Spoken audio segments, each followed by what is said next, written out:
If you have a look through some of our early videos, you'll find there's a video that Chris and I have done, and we're talking about what animals could be mistaken for thylacine. This is a bit more of a detailed one. If you go back, you can actually find that, have a watch. It's good to look at. But today I'm looking at just wallabies.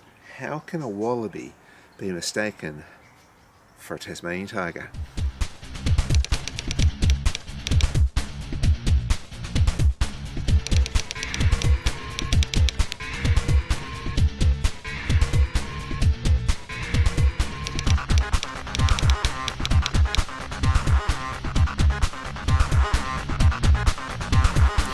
If you're a little bit squeamish and you don't like to see dead animals, maybe click off this video now, because I'm going to show you a dead wallaby.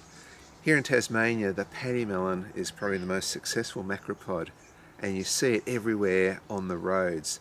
Constant roadkill. And for me it was like, well, take my pick. So I just grabbed one that didn't look too messed up. Okay, poor thing. So recently there was a video, quite famous, I suppose you could say that, March 2021, just look it up, the so-called Thylacine picture, which for me is obviously a paddymellon. Now I say obvious because of my background. To give the guy credit, he ruled out cat and dog quite successfully by asking the right people to say, okay, that's absolutely not a cat. It's probably not a dog, and that's fair enough. I don't think the people he asked were qualified to say whether it was thylacine. I even doubt if they were qualified enough to say, was it wallaby. When he asked Nick Mooney and he asked the guy at Bonnarong, they both said wallaby. When you're trying to get to the truth, you go try and rule out every possibility. And okay, so points for cat and dog experts, but he should have gone to, and here's what I call an expert in wallabies. Carers, people who hand raise wallabies, especially since this was a young one, would easily be able to identify that as wallaby. And next, wildlife park people. So my background is that for 10 years I hand raised wallabies. Now when you hand raise wallabies, you hold them like this, you give them a bottle, and you're constantly looking at these feet here.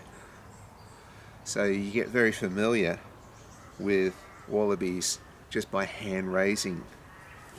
But I also worked in a wildlife park with Tasmanian devils, and part of what we did is we get wallabies like this and we would cut them up, and I would grab a foot like this and feed to the Tasmanian devils. Again, for another 10 years or so, got used to seeing those feet. So when I saw the photograph in question, which we're not putting up here just because of copyright reasons, I immediately thought, yep, that's a wallaby. So let's have a look at some of the features of a wallaby.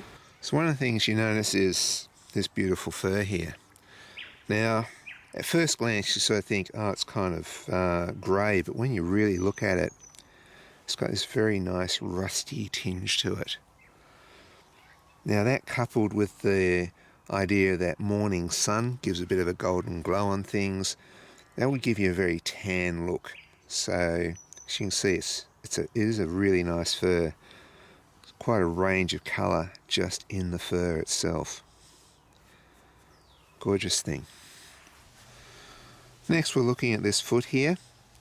Now that shiny patch there, which I saw on a recent photograph that was supposed to be thylacine, that's definitely the wallaby. But notice how it swells out here. So if you've got that missing, it looks like it's going to go into a more of a quadruped foot because of the bone structure there, but no. See, there's a heel there, tendon there. That's not a quadruped foot. It is a beautiful thing, and you actually, just while we're on it, it's this beautiful little grooming claw here. So they actually got 4 toes, like a lot of marsupials do. That's their sparring claw. That one's out for balance, and this one, it's a double one called a syndactyl claw, which is used for grooming. It's hard to imagine this being a quadruped because this seems so large here and not large here. However, this is a female. Males would have much larger arms there, so when they are down on the ground they can look almost like a quadruped. Shape of the ears. With the ears, they really do rotate around, so they can go back like that and come forward like that. They move around so that they can, if there's a noise there, bang there. So actually they'll even come really close together like that. So if you've seen photographs of a pattymellen, you see, oh, those ears are really close together. But often they're out like that.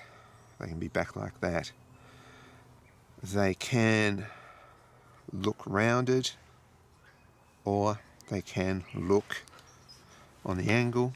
They can look a bit pointy. They can look a bit like cat's ears. But they are beautiful. It's one of the wonderful things about macropods. And you see the original people of this land doing the dance where they do that to tell their Dreamtime stories, and that being a kangaroo moving it around like that. So they're very flexible, those ears. Now the other way that this part of the body can look bigger to match this, so it's more even, is that their lungs, when they inflate their lungs, they're a bit bigger here, and they do that on every single hop. So a kangaroo, a macropod, a wallaby, they're all about conserving energy. So they jump up and they breathe in there, and then they go as they go down. So they've got this lung capacity that's doing that, and that will, depending on where it is in its stride, will inflate the body out and give it an inch or so either side to make that probably match the back end. So let's have a look at the tail. Normally quite straight. When it's on the ground, it's like that, but it's only when it's walking on the ground, not when it's jumping through the air. It straightens up. Its range of motion is like that. And recent photographs, what we saw is what in the art world we call foreshortening, which means that if it's facing the camera a bit more, that tail looks shorter. As I move it around, you can sort of see the angle. Okay, let's have a look at the stripes. One of the things I'll say about pattymellons, this one's got a bit of a bingle, so there's a little bit of fur missing there, which can happen during breeding season. There's all sorts of reasons why they might have stripes there, and even when it gets wet, their fur will sometimes gather like that. Again, you see this on the side of the road everywhere you go in Tassie, especially on a rainy day. You'll see the fur sort of gathered a bit like that. At sticks throwing shadows on it in the morning sun.